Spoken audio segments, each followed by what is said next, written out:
एक समय की बात है, नैमिषारण्य तीर्थ क्षेत्र में 88,000 ऋषिगण बैठे हुए हैं और सूत जी महाराज उनको विभिन्न पुराणों की कथाएं सुना रहे हैं। सोनकादिक 88,000 ऋषियों में से एक ऋषि ने सूत जी महाराज को प्रणाम करते हुए प्रश्न किया कि हे महाराज, आज आपके श्री मुखारविंद से हम ज्येष्ठ माह के कृष्ण पक्ष की एकादशी व्रत कथा सुनना चाहते हैं। आप कृपा करके विस्तार पूर्वक हमें कथा सुनाने की कृपा करें। सूत जी महाराज ने कहा कि ऋषिगणों, आपने परोपकार की भावना से, जन कल्याण के उद्देश्य से अति उत्तम प्रश्न किया है। यही प्रश्न एक बार राजा युधिष्ठिर ने भगवान श्री कृष्ण से किया था। राजा युधिष्ठिर कहने लगे कि हे भगवान, ज्येष्ठ मास के कृष्ण पक्ष की एकादशी का क्या नाम है, उसकी क्या कथा है, उसका क्या महात्म है, सो कृपा करके मुझे सुनाइए।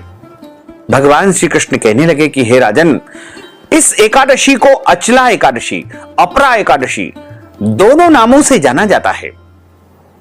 पुराणों के अनुसार ज्येष्ठ माह के कृष्ण पक्ष की एकादशी को अपरा एकादशी है, क्योंकि यह एकादशी अपार धन, सुख, वैभव प्रदान करने वाली एकादशी है। जो मनुष्य इस व्रत को करते हैं वे संसार में प्रसिद्ध हो जाते हैं। इस दिन भगवान त्रिविक्रम नारायण स्वरूप की पूजा की जाती है। अपरा एकादशी के व्रत के प्रभाव से ब्रह्म हत्या, भूत योनि, दूसरे की निंदा आदि के सब पाप दूर हो जाते हैं। इस व्रत को करने से पर स्त्री गमन, झूठी गवाही देना, झूठ बोलना, झूठे शास्त्र पढ़ना या झूठा ज्योतिषी बनना, झूठा वैद्य बनना आदि सारे पाप नष्ट हो जाते हैं। जो क्षत्रिय युद्ध से भाग गए हैं वे नरकगामी होते हैं, परंतु अपरा एकादशी व्रत करने से वह भी स्वर्ग को प्राप्त हो जाते हैं। जो शिष्य गुरु से शिक्षा ग्रहण करते हैं फिर उनकी बुराई करते हैं, उनकी निंदा करते हैं, वे भी अवश्य ही नरकगामी होते हैं। मगर अपरा एकादशी व्रत के प्रभाव से वो भी पाप से मुक्त हो जाते हैं।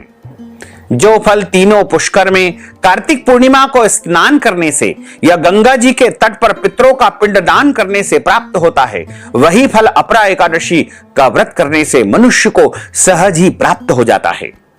मकर राशि के सूर्य में प्रयागराज के स्नान से, शिवरात्रि का व्रत करने से, सिंह राशि के बृहस्पति में गोमती नदी के स्नान से, कुंभ में केदारनाथ के दर्शन या बद्रीनाथ के दर्शन, सूर्य ग्रहण में कुरुक्षेत्र के स्नान से, स्वर्ण दान करने से अथवा अर्ध प्रसूता गोदान से जो फल मिलता है, वही फल अपरा एकादशी के व्रत